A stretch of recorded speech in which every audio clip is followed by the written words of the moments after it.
الحمدللہ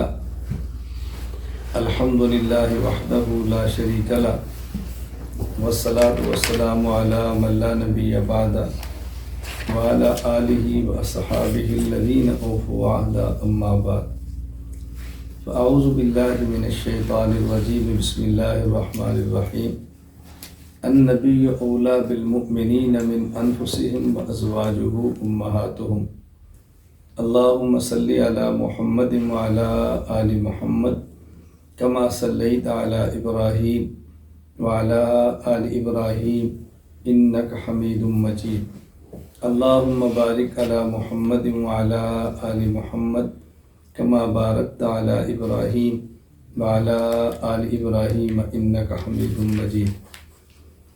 اللہ تعالیٰ کا احسان ہے، اللہ تعالیٰ نے ہمیں انسان بنایا، مسلمان بنایا، حضور اکرم صلی اللہ علیہ وسلم کا امتی بنایا اور علمی مجلس میں شرکت کا موقع عطا فرمایا۔ میں نے گزشتہ سے پیوستہ گفتگو کی تھی النبی اولی بالمؤمنین من انفسہم پر، گزشتہ کل گفتگو کی تھی ازواجہ امہاتہم پر، اور آج میں مختصر سی گفتگو انہی دونوں کے متعلقہ عرض کروں گا۔ ہمارا مسلمانوں کا عقیدہ ہے کہ کائنات میں اللہ کی ذات کے بعد سب سے زیادہ بلند و بالا مرتبہ رسول اکرم صلی اللہ علیہ وسلم ہے، اور دنیا میں ہر اس چیز کو عظمت حاصل ہے جس کی نسبت رسول اکرم صلی اللہ علیہ وسلم کی طرف، وہ خطہ زمین کا ہو، وہ انسان ہو، حتیٰ کہ وہ حیوانات کیوں نہ ہو۔ یہ ہمارا نظریہ ہے۔ اس لیے ہمارا نظریہ یہ ہے کہ مدینہ منورہ میں حجرہ عائشہ رضی اللہ تعالی عنہا میں وہ مٹی مبارک کے ذرے جو رسول اکرم صلی اللہ علیہ وسلم کے وجود اطہر کے ساتھ متصل ہیں، ملے ہوئے ہیں، مس کیے ہوئے ہیں، یہ کعبہ، کرسی، عرش سے اعلیٰ ہے۔ ہم یہ اپنا نظریہ کسی پر مسلط نہیں کرتے، ہم اپنی رائے پیش کرتے ہیں، یہ ہمارا نظریہ ہے۔ ہم اس کے منکر کو نہ تو کافر کہتے، نہ اس کے منکر کو اہل سنت والجماعت سے خارج کہتے۔ اگر دلائل کی بنیاد پر کسی اور کا نظریہ ہے تو ہمیں اس سے اشکال نہیں ہے، ہمارا نظریہ یہ، اور ہم یہ سمجھتے ہیں کہ اس دنیا میں اور آخرت میں نجات کا مدار رسول اکرم صلی اللہ علیہ وسلم کی اتباع پر ہے۔ اس لیے سب سے اہم ترین چیز وہ اتباع سنت ہے۔ مجھ سے جب بھی کوئی شخص یہ کہے کہ مجھے کوئی خاص نصیحت کرے تو میں عرض کیا کرتا ہوں اتباع سنت کریں۔ اتباع سنت سے بڑھ کر کیا ہو سکتا ہے؟ اللہ تعالی ہم سب کو رسول اکرم صلی اللہ علیہ وسلم کی سنت مبارک پر عمل کی توفیق عطا فرمائے۔ رسول اکرم صلی اللہ علیہ وسلم کی سنت کا معنی یہ نہیں ہے وہ کام آپ نے خود فرمایا۔ اگر کوئی کام آپ نے خود نہیں فرمایا، آپ کے حکم پر کیا گیا ہے یا آپ کی خواہش پر کیا گیا ہے، اس کو بھی سنت ہی کہتے ہیں۔ اس کی مثالیں بہت ہیں، میں ایک مثال عرض کرتا ہوں جو رمضان مبارک کے حوالے سے۔ 20 رکعت تراویح رسول اکرم صلی اللہ علیہ وسلم کی سنت ہے، اور 20 رکعت تراویح پورا مہینہ جماعت کے ساتھ، یہ سنت ہے۔ آپ کے ذہن میں اشکال آئے گا کہ میں بھی یہ بات کہتا ہوں کہ رسول اکرم صلی اللہ علیہ وسلم نے 3 رات جماعت کرائی ہے اور پورا مہینہ تو حضرت عمر نے شروع کروائی ہے، تو 20 رکعت تراویح تو رسول اللہ صلی اللہ علیہ وسلم سے ثابت ہے، لیکن اس تراویح کا پورا مہینہ باجماعت ہونا حضرت عمر سے ہے، تو پھر یہ رسول اللہ صلی اللہ علیہ وسلم کی سنت کیسے ہے؟ بات سمجھ لیں۔ رسول اکرم صلی اللہ علیہ وسلم نے 23، 25، 27 رمضان کی رات کو تراویح پڑھائی، 28 کی شب آپ نے تراویح نہیں پڑھائی، عشاء کے بعد آپ اس خیمہ میں تشریف لے گئے جو آپ کا معتکف تھا. معتکف کہتے ہیں وہ جگہ جہاں بندہ اعتکاف کرے. معتکف کہتے ہیں وہ بندہ جو اعتکاف کرے. تو اپنے معتکف میں تشریف لے گئے. فجر کی نماز کے لیے باہر تشریف لائے تو رسول اللہ صلی اللہ علیہ وسلم نے فجر کی نماز پڑھائی اور آپ نے مختصر سا خطبہ ارشاد فرمایا. آپ کی مبارک عادت ہی اکثر مختصر خطبہ کی تھی، طویل خطبہ آپ نے کبھی کبھی دیے.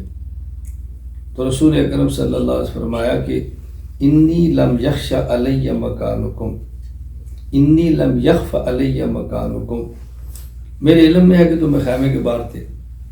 یعنی صحابہ شاک پر خیمے کے باہر کھڑے رہے کہ رسول اللہ صلی اللہ علیہ وسلم ابھی نکلے لیکن آپ باہر تشریف نہیں لائے. اور میرے علم میں تھا لیکن میں باہر نہیں آیا. میں نے آ کر جماعت تراویح کی نہیں کرائی. کیوں؟ مجھے خدشہ تھا کہ کہیں تمہارے اوپر یہ فرض نہ ہو جائے، اس وجہ سے میں نے تراویح کی جماعت نہیں کرائی. اب بات سمجھیں، رسول اللہ صلی اللہ علیہ وسلم کی اس حدیث مبارک سے آپ کی منشا سمجھ آ رہی ہے. کرانا چاہ رہے ہیں، کیوں نہیں کرا رہے؟ کہیں فرض نہ ہو. اس منشا کو حضرت عمر رضی اللہ تعالیٰ عنہ نے سمجھا ہے تو انہوں نے پورا مہینہ جماعت شروع کرا دی. تو یہ رسول اللہ صلی اللہ علیہ وسلم کی منشا کی بنیاد پر ہے تو حضور کی سنت اس کو کیوں نہیں کہیں گے؟ اس لیے آپ نے فرمایا علیکم بسنتی وسنت الخلفاء الراشدین المہدیین تمسکوا بہا وعضوا علیہا بالنواجذ. یہاں رسول اللہ صلی اللہ علیہ وسلم فرمایا تمسک علیکم بسنتی وسنت الخلفاء الراشدین. سنتیں دو ہیں، میری اور خلفاء راشدین کی. تمسکوا بہا، ہا ضمیر ایک ہے، عضوا علیہا ہا ضمیر ایک ہے. تو جب سنتیں دو ہیں تو ضمیر تثنیہ کی بہما ہونا چاہیے نا. تو آپ نے سنتیں دو ذکر کی اور ضمیر واحد کی. کیوں؟ یہ بتانے کے لیے کہ سنتی اور سنت خلفاء راشدین یہ دیکھنے میں دو ہیں، حقیقت میں ایک ہے. خلیفہ راشد کی سنت سنت رسول کے معارض نہیں ہوتی، وہ سنت رسول اللہ صلی اللہ علیہ وسلم کی منشا پر ہوتی ہے. یعنی میرا ایک تفصیلی گفتگو موجود ہے، جب آپ طلباء کہیں گے میں پھر کر دوں گا. یہ دور خلافت راشدہ، یہ دور تکمیل نبوت، یعنی کچھ کام رسول اللہ صلی اللہ علیہ وسلم اپنی زندگی میں فرمانا چاہتے تھے اور نہیں فرما سکے تو وہ کام خلفاء راشدین نے کیے. تو دور خلافت راشدہ تکمیل دور نبوت، اس پر میں نے بہت ساری مثالیں پیش کی، اس سے میرا عنوان یہ نہیں. اس کی بھی وجہ ہے کہ رسول اللہ صلی اللہ علیہ وسلم نے خود کیوں نہیں فرمائے، اس کی بھی وجہ ہے. لیکن جب میں اس عنوان پہ بات کروں پھر وجہ پیش کروں گا کہ اس کی وجہ کیا ہے. تو یہ رسول اللہ صلی اللہ علیہ وسلم کی اپنی منشا تھی، اس وقت عمر سمجھیں. اس لیے اللہ کے نبی فرمایا کہ اگر میرے بعد کو نبی ہوتا تو عمر ہوتے. میری امت میں جس پر القاب ہوتا ہے وہ عمر ہے. موافقات عمر میں 18 قرآن کریم کی آیات موجود ہیں، کوئی معمولی بات تو نہیں ہے نا. حکیم الامت حضرت تھانوی رحمہ اللہ نے اس کو ان لفظوں میں بیان فرمایا ہے کہ ایک چیز ہوتی ہے، ایک دوام ہوتا ہے سوری، ایک ہوتا ہے دوام حکمی، ایک ہوتا ہے وہ دوام جو نظر آتا ہے، اور ایک دوام ہوتا ہے لیکن نظر نہیں آتا. تو بعض اعمال پر رسول اللہ صلی اللہ علیہ وسلم نے دوام خود فرمایا اور بعض پر خود دوام نہیں فرمایا، آپ کی منشا تھی اور وہ خلفاء راشدین نے ہمیشگی فرما دی، تو اس کو دوام حکمی کہیں گے. مواظبت ہے لیکن مواظبت ظاہری نہیں ہے، مواظبت باطنی ہے. اس پر میں بات کروں گا تو مستقل بات ہے کہ لمبی ہو جائے گی کہ بعض چیزیں سوری ہوتی ہیں، بعض حکمی ہوتی ہیں. میں ایک مثال پیش کر دیتا ہوں سمجھانے کے لیے. ایک ہوتی ہے شہادت سوریہ، ایک ہوتی ہے شہادت حکمیہ. شہادت سوریہ کیا ہے کہ آدمی اللہ کے راستے میں قتل ہو، یہ شہادت کی صورت ہے. اور شہادت حکمیہ کیا ہے؟ کٹنے کے لیے گھر سے نکلے، جہاد کرتا رہے لیکن تبھی موت ہو جائے، تو اس کو بھی اجر شہادت کا ملے گا. تو شہادت سوریہ تو نہیں ہے لیکن شہادت حکمیہ موجود ہے. یہ اصول سمجھ آ جائے تو 2 روایتوں پر ہونے والے اشکال ختم ہو جائیں گے۔ ایک صحابی فوت ہوئے اور دوسرے صحابی شہید ہوئے۔ جو فوت ہوا 1 سال پہلے ہوا، شہید 1 سال بعد ہوا۔ تو ایک نے خواب میں دیکھا کہ جو 1 سال بعد فوت ہوا ہے وہ جنت میں نہ، ایک صحابی شہید ہوا 1 سال پہلے اور دوسرا فوت ہوا 1 سال بعد۔ تو ایک صحابی نے خواب میں دیکھا جو 1 سال بعد فوت ہوا ہے وہ جنت میں پہلے گیا۔ کہتے ہیں فتعجبت لذلک، مجھے بہت تعجب ہوا۔ فذکرت ذلک لرسول اللہ صلی اللہ علیہ وسلم، میں نے حضور سے تذکرہ کیا، میں نے عجیب معاملہ دیکھا ہے کہ ایک آدمی 1 سال پہلے شہید ہوا ہے وہ جنت میں بعد میں گیا ہے، اور ایک آدمی 1 سال بعد فوت ہوا ہے وہ جنت میں پہلے گیا۔ آپ نے فرمایا کہ کیا اس نے 1 سال نماز نہیں پڑھی، کیا اس نے 1 سال روزے نہیں رکھے، کیا اس نے یہ اعمال نہیں کیے تو پہلے جائے گا۔ اب سوال یہ ہے کہ جو پہلے شہید ہو گیا وہ تو ڈائریکٹ جنتی ہے، تو 1 سال بعد فوت ہونے والا بندہ اعمال کر کے جنت میں پہلے جا رہا ہے، تو اس سے بظاہر کیا معلوم ہوگا کہ اگر کوئی شخص شہید نہ بھی ہو اور دیگر اعمال کرتا رہے تو وہ شہید سے افضل ہوتا ہے۔ یہ شبہ پیدا ہو جائے گا۔ اب جو میں نے اصول بیان کیا وہ شبہ ختم ہو گیا۔ اس شبے کی بنیاد کیا ہے کہ ہم نے سمجھا صحابہ ایسے تھے جیسے ہم ہیں، اس لیے اشکال پیدا ہوا۔ یعنی کوئی جہاد کرتا ہے کوئی نہیں کرتا، کوئی لڑتا ہے کوئی نہیں لڑتا۔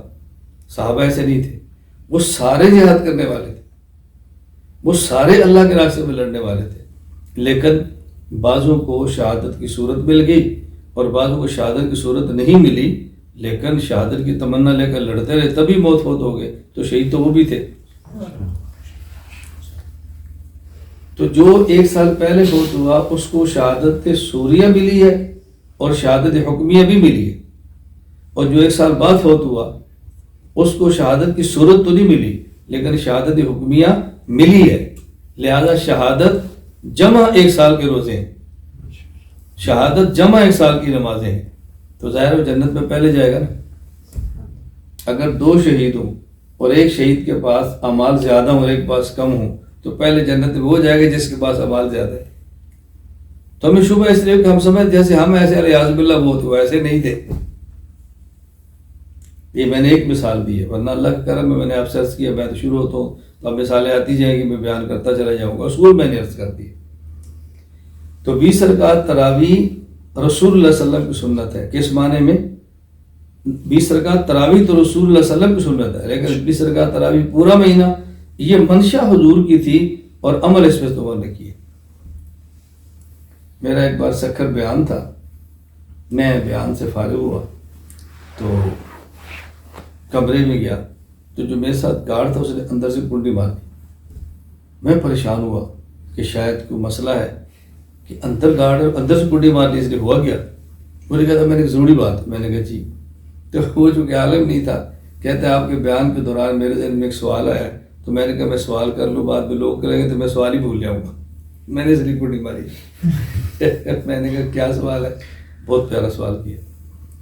اس نے کہا آپ نے بھی بتایا کہ رسول اللہ صلی اللہ علیہ وسلم نے پورا مہینہ جماعت اس لیے نہیں کرائی کہ اگر پورا مہینہ جماعت کرائیں گے تو فرض ہو جائے گی، تو ہم فجر کی سنت ہے تو اللہ کے نبی نے پورا مہینہ پڑھی ہے، پورا سال پڑھی ہے، پوری زندگی پڑھی ہے، وہ تو فرض نہیں ہے۔ تو رسول اللہ صلی اللہ علیہ وسلم کے دوام سے اگر فرض ہوتا تو فجر کی سنتیں بھی فرض ہو جاتی۔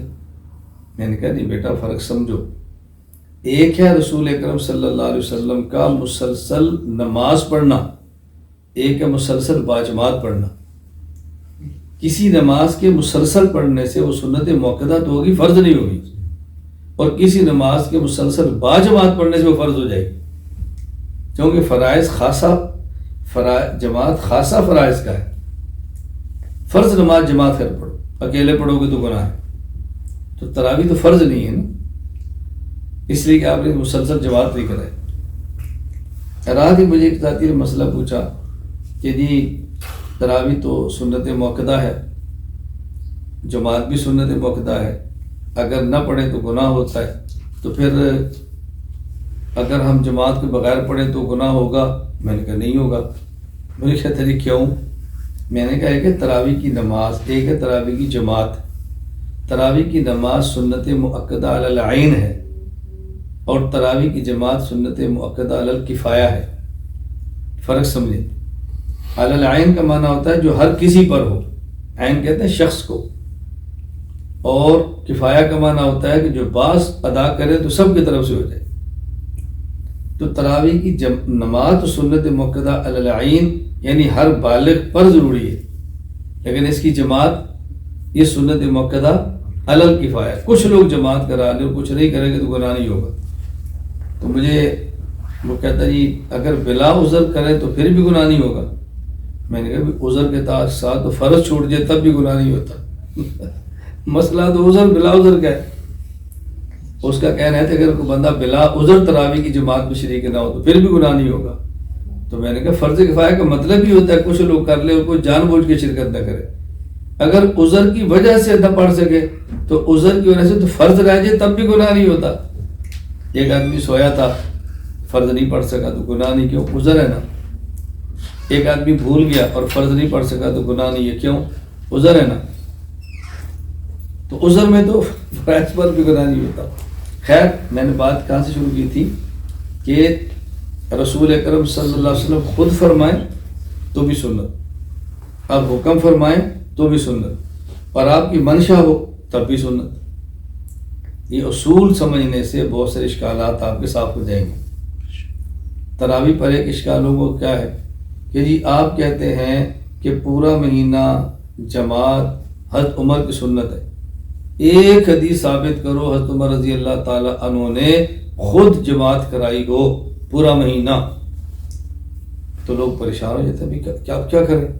میں نے کہا آپ اس لیے پریشان ہے کہ آپ کو اصول نہیں آتے کتابیں کھولتے، اور ہمیں کیوں پریشانی نہیں کہ ہمیں کتاب نہیں کھولنی پڑتی، بغیر کتاب کے جوابات ہے۔ کیا جواب ہے؟ اذان سنت ہے۔ کوئی بندہ پوچھے کہ جی رسول اللہ صلی اللہ علیہ وسلم نے کبھی اذان دی ہو ثابت کرو، تو آپ کوئی حدیث پیش کر سکتے ہیں کہ رسول اللہ صلی اللہ علیہ وسلم نے اذان دی ہے، تو پھر سنت کیسے؟ کیوں؟ آپ نے حکم دیا۔ اقامت آپ نے نہیں پڑھی لیکن آپ نے حکم دیا۔ تو اگر رسول اللہ صلی اللہ علیہ وسلم کے حکم سے اذان سنت ہوتی ہے اور سنت رسول ہوتی ہے، تو حضرت عمر کے حکم سے پورا مہینہ جماعت کرانے سے سنت عمر کیوں نہیں ہوتی؟ اصول ذہن میں رکھا کریں، پھر کبھی الجھن نہیں ہوگی۔ میں جو بات کہنے کے لیے میں نے تمہید باندھی ہے نا سمجھانے کے لیے، وہ کیا کہ میں نے عرض کیا تھا کہ گزشتہ کل اور گزشتہ سے پیوستہ کل میں نے 2 دن بیان کیا تھا، اور آج کی مجلس میں اعلان یہ تھا کہ میں آپ حضرات سے نعتیں سنوں گا، نعت پڑھوں گا بھی۔ ایسا نہیں کہ میں صرف سنتا ہوں، میں نعت لکھتا بھی ہوں، نعت پڑھتا بھی ہوں۔ تو میں یہ بتانا چاہ رہا تھا کہ نعت سنت ہے، نعت سنت ہے۔ سنت کیسے ہے؟ شمائل ترمذی روایت موجود ہے، ام المومنین امی عائشہ رضی اللہ تعالیٰ عنہ فرماتی ہیں ان رسول اللہ صلی اللہ علیہ وسلم کان یضع لحسان بن ثابت منبرا فی المسجد فیقوم علیہ کان یقوم علیہ قائما۔ اللہ کے نبی مسجد نبی میں حضرت حسان کے لیے ممبر رکھواتے، حضرت حسان ممبر پر کھڑے ہوتے، کان ینافع عن رسول اللہ صلی اللہ علیہ وسلم، پھر اللہ کے نبی کا اشعار پڑھ کے دفاع کرتے، اور اللہ کے نبی صلی اللہ علیہ وسلم کے لیے دعا کیا فرماتے؟ رسول اللہ صلی اللہ علیہ وسلم فرماتے ان اللہ لیؤید حسان بروح القدس ما ینافع عن رسول اللہ صلی اللہ علیہ وسلم۔ حسان جب تک پیغمبر کے دفاع میں بولتا رہے گا، اللہ جبریل بھیج کر اس کی مدد فرماتے رہیں گے۔ اور صحیح بخاری میں روایت ہے کہ رسول اللہ نے فرمایا کہ اہجو روح القدس معاک، اہجو روح القدس معاک، حسان تم ان کفار کی مذمت میں شعر پڑھو، جبریل تمہارے ساتھ۔ میں کبھی ساتھی سے کہا کرتا ہوں کہ آپ سمجھیں، کبھی آپ نے ایسے اجتماع دیکھے ہیں کہ اجتماع ہو اور رسول اللہ صلی اللہ علیہ وسلم کی سنت کو زندہ کرنے کے لیے ہم اشعار سنیں؟ میں اپنے مرکز اس کا اہتمام کرتا ہوں کہ بھائی کسی کو کلام پڑھے، کیونکہ یہ سنت ہے۔ تو ہم سنت کے مفہوم کو تنگ کر دیتے ہیں، جبکہ سنت کا مفہوم تو وسیع ہے۔ رسول اکرم صلی اللہ علیہ وسلم کی کا عمل، آپ کا ارشاد اور آپ کی خواہش، اس لیے نعت سننا رسول اکرم صلی اللہ علیہ وسلم کی سنت ہے، اور نعت پڑھنا رسول اکرم صلی اللہ علیہ وسلم کی سنت ہے۔ کیوں؟ آپ نے پڑھنے کا حکم دیا، تو جس کام کا آپ حکم دیں گے وہ سنت ہوگی نا۔ آپ اذان کا حکم دیں تو اذان پڑھنا سنت بن جاتا ہے، اور آپ حضور کی شان میں اشعار پڑھنے کا حکم دیں تو اشعار پڑھنا سنت کیوں نہیں بنتا؟ تو میں نے اس لیے دلیل پیش کر دی کہ آپ ذہن نشین فرما لیں۔ تو میں سب سے پہلے میں خود کلام پڑھتا ہوں، اس کے بعد میں آپ حضرات سے کہوں گا کہ آپ حضرات بھی اپنا جو نام لکھے ہیں وہ کلام سنا دیں۔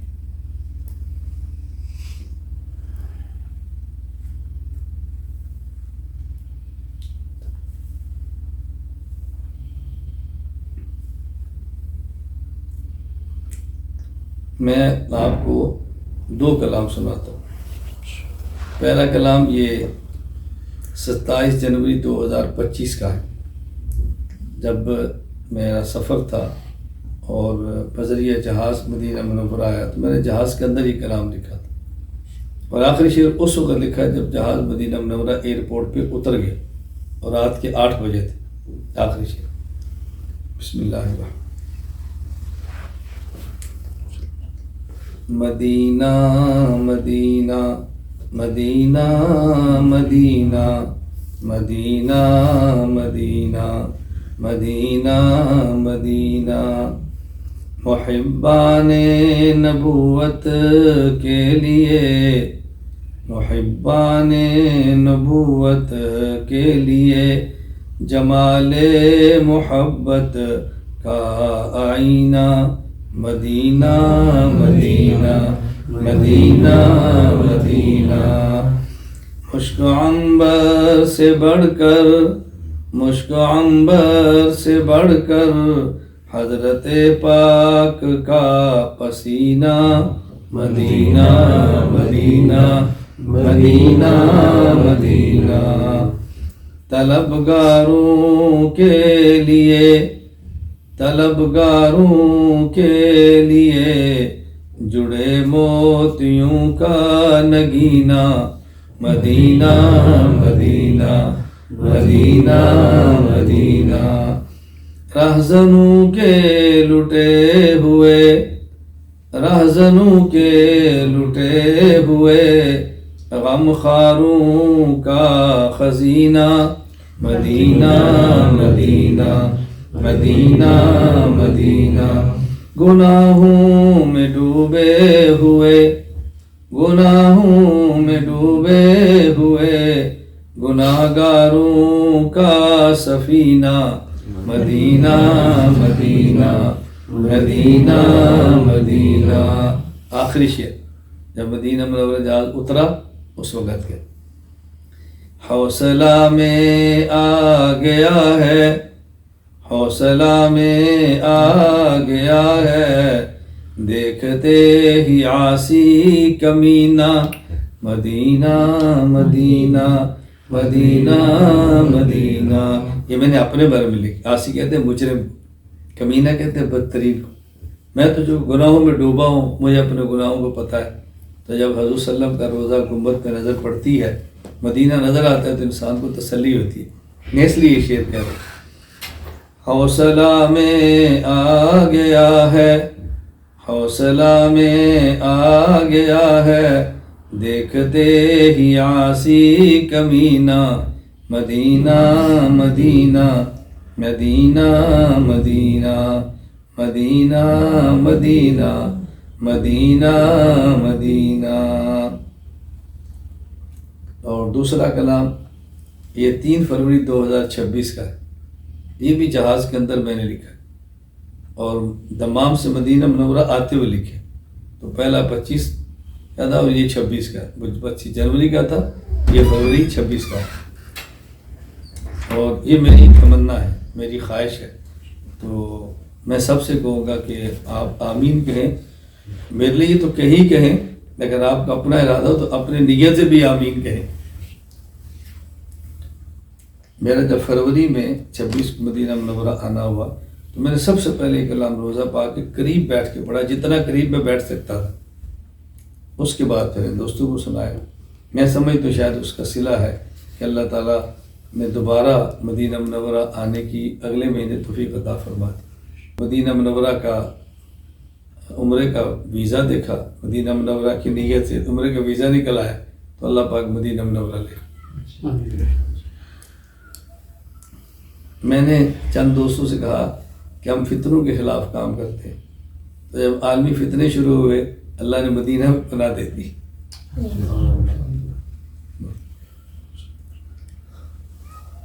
بسم اللہ الرحمن الرحیم. مدینہ میں یا رب گھر دے دیجئے، مدینہ میں یا رب گھر دے دیجئے، مدینہ میں گھر اپنا در دے دیجئے.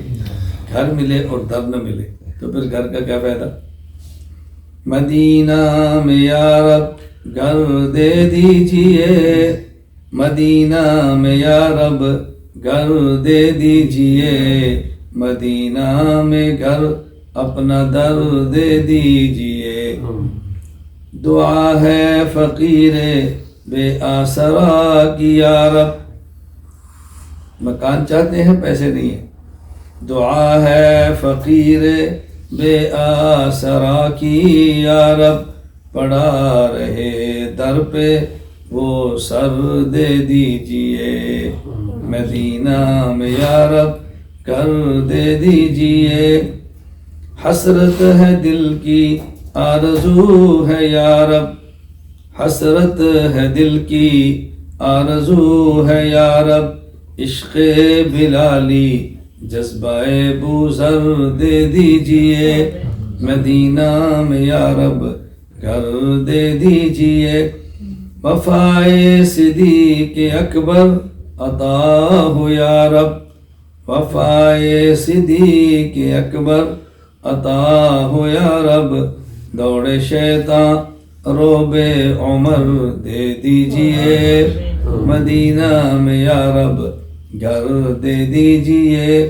سخاوت باحیا غنی عثمان کی یا رب، سخاوت باحیا غنی عثمان کی یا رب، شجاعت علی کرار حیدر دے دیجئے، مدینہ میں یا رب گھر دے دیجئے.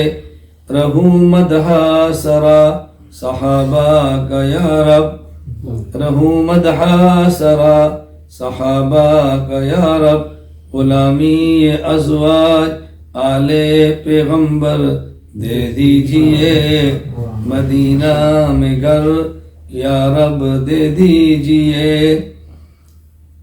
شجاعت رہوں جیوں مدینہ مروں مدینہ میں یا رب، جیوں مدینہ مروں مدینہ میں یا رب، طائب کو بقی میں خبر دے دیجئے، جیوں مدینہ مروں مدینہ میں یا رب، جیوں مدینہ مروں مدینہ میں یا رب، الیاس کو بقی میں خبر دے دیجئے. میں نام اس لیے پڑھا کہ آپ یہ نہ سمجھے کلام کسی اور کا ہے. مدینہ میں یا رب گھر دے دیجئے، مدینہ میں گھر اپنا در دے دیجئے. گزشتہ کل کے بیان میں ایک بات کی وضاحت ضروری ہے، میں اس صحیح طرح بات سمجھا نہیں سکا تو مجھے بعد میں خیال میں پھر یہ بات کر دی. میں نے بات کی تو اس کو سمجھ لیں. اللہ تعالیٰ نے قرآن کریم میں پیغمبر کی بیویوں کو مؤمنین کی ماں فرمایا، وَأَزْوَاجُهُ أُمَّهَاتُهُمْ، لیکن قرآن کریم میں خود نبی کو یہ نہیں فرمایا ابو المؤمنین. اس کی وجہ کیا ہے؟ میں نے اس پر تفصیلی کلام کیا. اصول یاد رکھ لیں کہ اعلیٰ کو ذکر کریں تو ادنا کا حکم سمجھ میں نہیں آتا، اور ادنا کو ذکر کریں تو اعلیٰ سمجھ آ جاتا ہے. میں نے اس پر مثالیں دی تھی اللہ تعالیٰ نے قرآن کریم میں صراحتاً شہداء کی حیات کو بیان کیا ہے، نبی کی حیات کو بیان نہیں کیا۔ کیوں؟ پیغمبر کی حیات بیان کرتے تو کوئی کہہ سکتا تھا معصوم ہے، وہی آتی ہے، وہ تو زندہ ہے، شہید تو ادنا ہے۔ تو شہید کی حیات کو بیان کیا تو پیغمبر کی حیات خود بخود سمجھ آ گئی۔ میں نے ایک دوسری بات بیان کی تھی، آپ کو یاد ہوگا، اللہ تعالیٰ نے قرآن کریم میں اپنی عبادت کے ساتھ و بالوالدین احسانہ، والدین کے ساتھ حسن سلوک ذکر کیا، حالانکہ اس کے بعد تذکرہ پیغمبر کا ہونا چاہیے تھا۔ کیوں؟ اگر عبادت خدا کے بعد حقوق مصطفیٰ ذکر کرتے، حقوق والدین سمجھ نہیں آنا تھا، لیکن حق کے والدین کو بیان کرنے سے حقوق مصطفیٰ سمجھ آ گئی کہ جب والدین کا حق ہے جو ہمارے وجود کا ظاہری سبب ہے، تو پیغمبر کو اس سے بڑھ کر حق ہے جو ہمارے وجود کا باطنی مخفی سبب ہے۔ تفصیلی میں بات کر چکا ہوں۔ بھول کر یا سو جانے سے نماز رہ جائے تو نماز کے لوٹانے کا حکم بیان کیا، لیکن اسی حدیث میں جان بوجھ کے نماز چھوڑیں تو لوٹانے کا حکم بیان نہیں کیا۔ کیوں؟ اگر جان بوجھ کے چھوڑنے کا حکم بتا دیتے تو لوگ کہہ سکتے میں تو بھول گیا تھا، میں تو سو گیا تھا، اس کا حکم تو وہ نہیں ہے نا۔ تو جس نماز کو آدمی بھول کر چھوڑ دے یا سو جانے سے چھوڑ دے، اس کو پڑھنا ہے تو جان بوجھ کے چھوڑیں گے تو ضرور پڑھنا ہے، اس کا حکم سمجھ آ گیا۔ اسی طرح اگر اللہ تعالیٰ قرآن کریم میں فرما دیتے کہ حضور اکرم صلی اللہ علیہ وسلم ایمان والوں کے باپ ہیں اور ازواج مطہرات کا ماں ہونا ذکر نہ کرتے تو ممکن ہے کسی کو یہ بات سمجھ نہ آتی۔ کیوں؟ اس لیے نوح علیہ السلام نبی ہیں اور آپ کی بیوی کافرہ ہے، لوط علیہ السلام نبی ہیں اور بیوی کافرہ ہے۔ تو پیغمبر کی بیوی تو مومنین کی ماں اس وجہ سے ہے کہ پیغمبر کا ایمان ہمارے ایمان کا باپ ہے، وہ ہمارے روحانی باپ ہے، تو ان کی بیوی روحانی ماں ہے۔ تو اگر بیوی ایمان سے خالی ہوگی تو روحانی ماں کیسی بنے گی؟ جسمانی ماں تو ویسے ہی نہیں ہے، اور ایمان یہ تو روحانی ماں بھی نہیں بنے گی۔ تو صرف پیغمبر پاک صلی اللہ علیہ وسلم کو اگر فرما دیا جاتا کہ مومنین کے باپ ہیں تو اس سے بات واضح نہ ہوتی کہ امہات المومنین ازواج مطہرات مائیں ہیں کہ نہیں، ان میں کون مومن ہے کون نہیں، پیغمبر کا باپ بتانے سمجھ نہیں آتا تھا۔ تو اللہ تعالیٰ نے صاف فرما دیا کہ پیغمبر کی بیویاں تمہاری مائیں ہیں، اس کا معنی کہ ان کا ایمان قطعی ہے، ان کا ایمان یقینی ہے، اور نبی کا باپ ہونا تو ویسی واضح ہے۔ کیوں؟ پیغمبر باپ ہوں گے تو یہ مائیں بنے گی نا، پیغمبر باپ نہیں ہوگے تو یہ مائیں بنے گی کیسے؟ ان کو تو ایمان بنا ہی پیغمبر کے صدقے ہے۔ تو ابو المؤمنین رسول صلی اللہ علیہ وسلم کو کہہ دیا جاتا تو آپ کی بیویوں کا امہات المؤمنین نہ سمجھ نہیں آنا تھا۔ کیوں؟ صرف ابو المؤمنین نبی کو کہنے سے یہ دلیل نہیں ہوتی کہ پیغمبر کی بیوی کے پاس بھی ایمان ہے، دو نبیوں کی بیوی کافرہ موجود ہے۔ لیکن جب پیغمبر کی بیوی کو صراحتاً کہہ دیا جو تمہاری ماں ہے، وہ جسمانی ماں تو ہے نہیں، تو روحانی ماں تو تب بنے گی جب مومن ہو، تو اس کا معنی ہے کہ ان کا ایمان یقینی ہو گیا نا۔ اس لیے میں کہہ رہا تھا کہ نبی کو ابو المؤمنین کہہ دیا جاتا اور پیغمبر کی بیویوں کو امہات المؤمنین نہ کہا جاتا تو شاید بات سمجھ نہ آتی، لیکن پیغمبر کی بیوی کو امہات المؤمنین کہنے سے پیغمبر کا ابو المؤمنین خود بخود ہونا سمجھ آ گیا۔ نبی اعلیٰ ہیں، پیغمبر کی بیویاں ان سے ادنا ہے، ادنا کے ذکر سے اعلیٰ کا حکم سمجھ آتا ہے، اعلیٰ کے حکم سے ادنا کا حکم سمجھ میں نہیں آتا۔ میں تفصیلی بات اس پہ کل کر چکا ہوں، کسی کو نہ سمجھ آئے تو کل والا بیان سن لیں۔ اللہ تعالیٰ ہم سب کو بات سمجھنے کی توفیق عطا فرمائے۔ تو ہم اس کو سنت سمجھ کر آج کے مجلس میں شرکت کریں کہ رسول اللہ صلی اللہ علیہ وسلم کی شان میں کلام پڑھنا خود اللہ کے نبی صلی اللہ علیہ وسلم کی خواہش ہے، کوئی حضور کی خواہش کی تکمیل ہے۔